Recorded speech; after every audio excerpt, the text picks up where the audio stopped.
What's up everybody, JMoss here. Today's video is video number 4 of our Investor Carrot tip series. And this is how to compress images and why it's so important to do that in the first place, not upload giant images to your website to keep things running smooth and fast. Okay.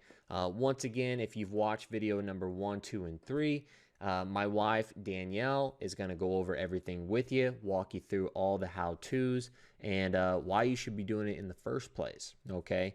But before we get into that, there's 2 things you need to do. If you do not have an Investor Carrot website yet, see the description below. Use our link. Once you sign up, send me the receipt for that, and we will give you access to all of our bonuses that are included. Okay. Second thing, get into this Facebook group. The link is in the description as well.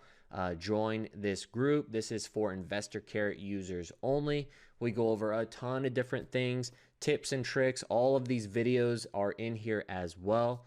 How to do different design things, drop chat widgets, use scripts, set up notifications, everything you need to know with an Investor Carrot website. Okay, so like I said, there's links in the description below, but let's hop into the video. It's fine. I'll be the one to say it. Size does matter, Investor Carrot fans.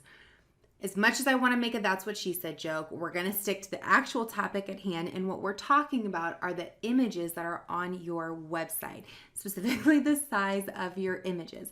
See, the size of your images impact your page load time, how quickly your pages load on your website.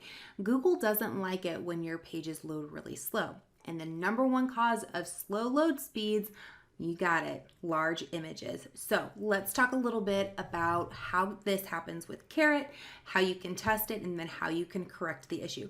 So first and foremost, if your Carrot website still has all the stock imagery on it, 99% chance you're perfectly okay. They have made these templates already optimized as far as size for the images. Where you'll want to check yourself is if you've started uploading your own images, whether it be of homes or your headshots or pictures of your team or whatever it may be that you've added, or if you've added different stock images to be more relevant to your local market.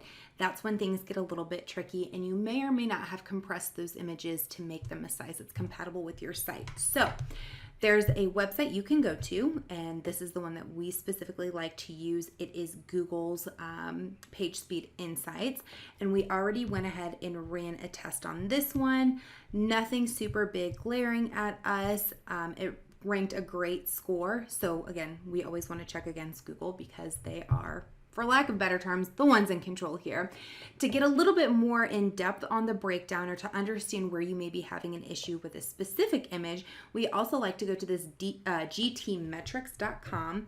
You will pop in your address here and then scroll down, and under this waterfall of images, you can see the size of every image that you have and how long it takes each one to load.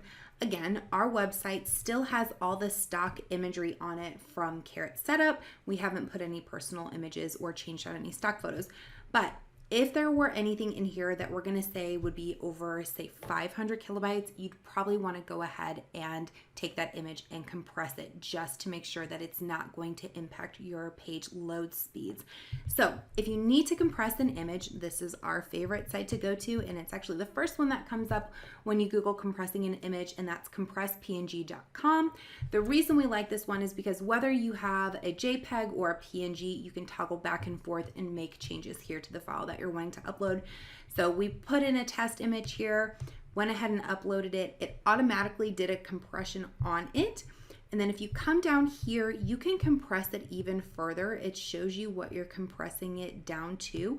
The original was 736 kilobytes. Now we got it down to less than 179. By simply dragging this slide, you can compress it more or less.